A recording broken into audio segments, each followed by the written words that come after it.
मध्य प्रदेश की राजनीति भक्तिमय हो चली है। दरअसल पार्टी कोई कोर कसर नहीं छोड़ना चाहती और हर हाल में मध्य प्रदेश का चुनाव जीतना चाहती है।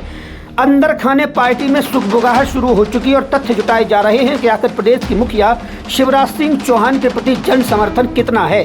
उधर कांग्रेस 150 सीटों के अपने दावे को बार बार दोहरा रही है। जहां तहां यह भी सुनने को मिल रहा है कि बीजेपी की वापसी प्रदेश में संभव नहीं और कांग्रेस सरकार बना सकती है। लेकिन भक्ति रथ और लाडली बहना की योजना की सफलता पर सवार होकर भारतीय जनता पार्टी आश्वस्त नजर आ रही है कि निश्चित तौर पर प्रदेश में उसकी सत्ता की वापसी होगी। बहरहाल बीजेपी प्रदेश उपाध्यक्ष ललिता यादव सावन के महीने में छतरपुर में हर सोमवार को मुख्यमंत्री शिवराज सिंह चौहान और प्रधानमंत्री नरेंद्र मोदी की लंबी उम्र की कामना के लिए शिव रुद्राभिषेक करा रही हैं। इसके साथ ही लाडली बहनों का भरसक विश्वास जीतने में लगी हैं। ऐसे में लाडली बहनों का उन्हें समर्थन तो मिल ही रहा है। इसके साथ ही शिव पूजा के माध्यम से भारतीय जनता पार्टी को भगवान शंकर का आशीर्वाद भी दिला रही हैं। जो भी हो, इस शिव पूजा से उनके साथ लोग जुड़ भी रहे हैं और उनको व्यापक जन समर्थन भी हासिल हो रहा है। लेकिन यह तो समय ही बताएगा कि सावन के महीने की शिव भक्ति बीजेपी के लिए चुनावी सफलता के सावन में बदलेगी या नहीं। बस इंतजार कीजिए। बहनों, आप सब जानते हैं कि मध्य प्रदेश में भारतीय जनता पार्टी की सरकार है और देश में प्रधानमंत्री माननीय नरेंद्र मोदी जी की सरकार है। दोनों सरकारों ने देश के लिए, प्रदेश के लिए बहुत से विकास के काम किए हैं।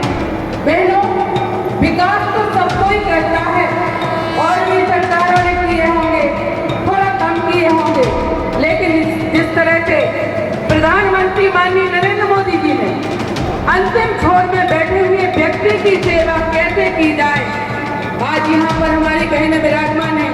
पहले हमने देखा था कि बहनों के कभी खाते नहीं हुआ करते थे। माननीय प्रधानमंत्री जी ने जन धन योजना के माध्यम से बहनों के घर घर में खाते खुलवाए। अगर एक काम किसी ने किया तो देश के प्रधानमंत्री माननीय नरेंद्र मोदी जी ने किया। आज यहाँ पर बहनें विराजमान हैं। आपको प्रधानमंत्री आवास अगर मिला है तो 80% बहनों के नाम से प्रधानमंत्री आवास मिला है। आप यहाँ पर विराजमान हैं। उन्होंने देखा कि हमारी बहनें चूल्हे से खाना बनाती हैं, रसोई गैस सिलेंडर देने का काम किया तो कम से कम 10 करोड़ बहनों को रसोई गैस सिलेंडर दिया है। हम लोगों ने बहुत दौर देखा है जब सांसद कोटे से सिलेंडर लिया करते थे। यहाँ पर हम आज सिद्धि का निर्माण कर रहे हैं और हम अपने परिवार की भी कामना करते हैं कि हमारा परिवार सुखी रहे, समृद्ध रहे। इसके लिए माननीय प्रधानमंत्री जी ने आयुष्मान कार्ड के माध्यम से आपको 5 लाख तक का एक साल में फ्री इलाज देने का काम किया तो हमारे देश के प्रधानमंत्री माननीय नरेंद्र मोदी जी ने किया। उन्होंने गरीबों का दर्द जाना है। आज मध्य प्रदेश में मैं इसलिए कह रही हूँ कि विकास तो होता है, लेकिन अंतिम छोर में बैठे हुए व्यक्ति दरिद्र नारायण की सेवा कैसे होगा, वो काम प्रधानमंत्री मोदी जी ने किया है। हमारे प्रदेश के मुख्यमंत्री माननीय शिवराज सिंह चौहान जी जब मुख्यमंत्री बने, उन्होंने लाडली लक्ष्मी योजना बनाई। बेटी पैदा होती थी तो हमारी घर में कर्ज कम हो जाती थी। हम बेटी की शादी करते थे तो हमारे मकान जमीन बिक जाते थे। बेटी बुरी नहीं होती थी, लेकिन ये परेशानी गरीबों में थी।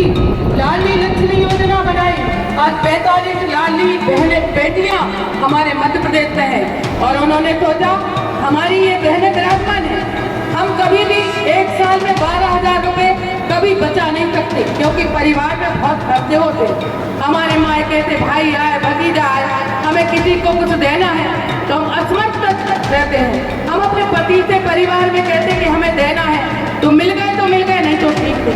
आज मुख्यमंत्री जी ने लाडली बहनों के लिए 1,000 रुपए महीना देने का काम किया तो शिवराज सिंह चौहान जी के ने लाडले भाई ने किया है। बहनों के घर में 4-5 बहनों को ये राशि मिल रही है और 3,000 तक का देने का उन्होंने वादा किया है। धीरे धीरे ये राशि बढ़ाएंगे हमारे शिवराज सिंह चौहान जी। तो हमारी सब बहनों ने कहा जब शिवराज सिंह चौहान जी आज अपने देवी देखा है, हम यहाँ पर महाकाल की बात करें तो हमने महाकाल कॉरिडोर देखा होगा जो आज हम शंकर जी की पूजा कर रहे हैं और हमने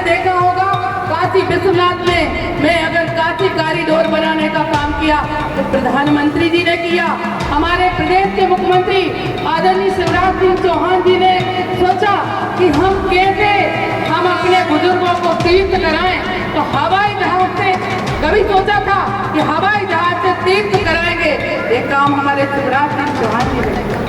तो हमारा एक कर्तव्य बनता था, हमारी बहनों का कर्तव्य बनता था।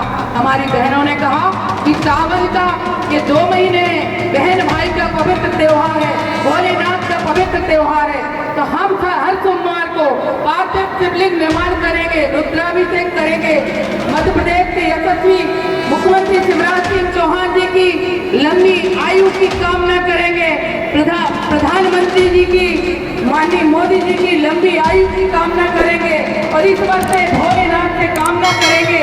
ये दोनों नेता इसी तरह से देश का और प्रदेश का विकास करें। आज हमारी बहनें यही ईश्वर से कामना करेंगी, आराधना करेंगी, अनुरोध करेंगी। बहनों, आप लोग बहुत कम समय में बुलावे पर यहाँ आई हो, आप लोगों को मैं बहुत बहुत साधुवाद देती हूँ, धन्यवाद देती हूँ। और उन भाई के लिए आप आई हैं जिन बहनों का दर्द शिवराज सिंह चौहान जी ने समझा है। इन्हीं शब्दों के साथ पुनः मैं आप लोगों का बहुत बहुत वंदन करती हूँ, अभिनंदन करती हूँ, अपनी वाणी को विराम देती हूँ। बोलिए पार्वती मैया की।